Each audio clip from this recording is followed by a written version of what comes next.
All right, Carson, thank you so much. 5:01 right now, and brand new this morning, we're getting our first look at security camera video of the moment a shooter made their way into Nashville Elementary School. Within minutes, they shot and killed 3 students and 3 school workers. In that video, you can see that shooter casually walking through the school armed with 2 assault-style guns and a pistol. Police identify that shooter as 28-year-old Audrey Hale. Nashville police say Hale is a former student of the Covenant School. But these are the names to remember. This morning, the 6 people killed in that shooting rampage, among them 2 9-year-old girls and a 9-year-old boy. My co-anchor Chris Tatum joins us live right now from outside the Covenant School in Nashville. Chris, what's the latest there from overnight?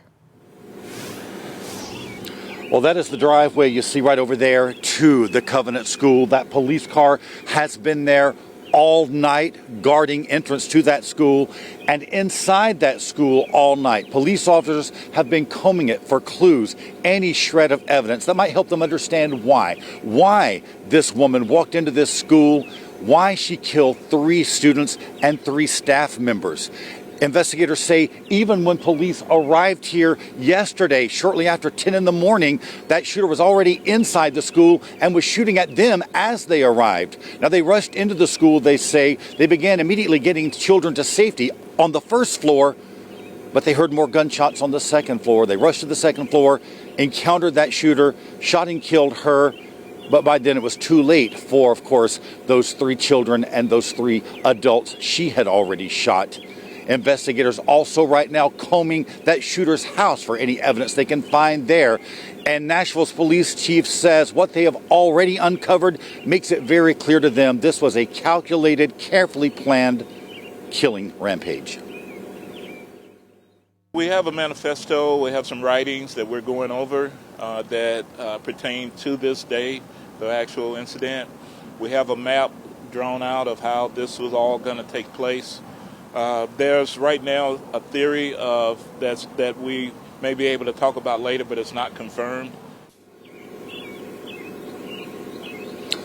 And police say also they found 2 shotguns at that house. You can only imagine what terror people inside this school must have felt when they learned there was an active shooter in the building, as they heard gunfire all around them.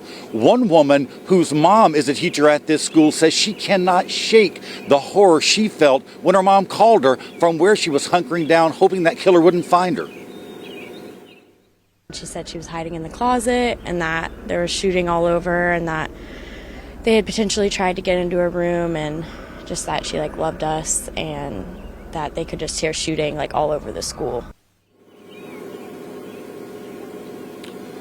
And of course, investigators still trying to piece together that big question, why? Late last night, the school itself, school leaders issued their own statement, and in part they say they are very grateful for the outpouring of support they're getting from the community. They're also, they say, very grateful to those first responders who saved the lives of their students, their staff, their faculty members. 14 minutes, Megan. That is what police say it took, the time from beginning to end for this entire ordeal. Right about now, both here in Nashville and there in North Alabama, parents are getting their children ready for school. But you can bet many of them are quietly asking themselves, could it happen here?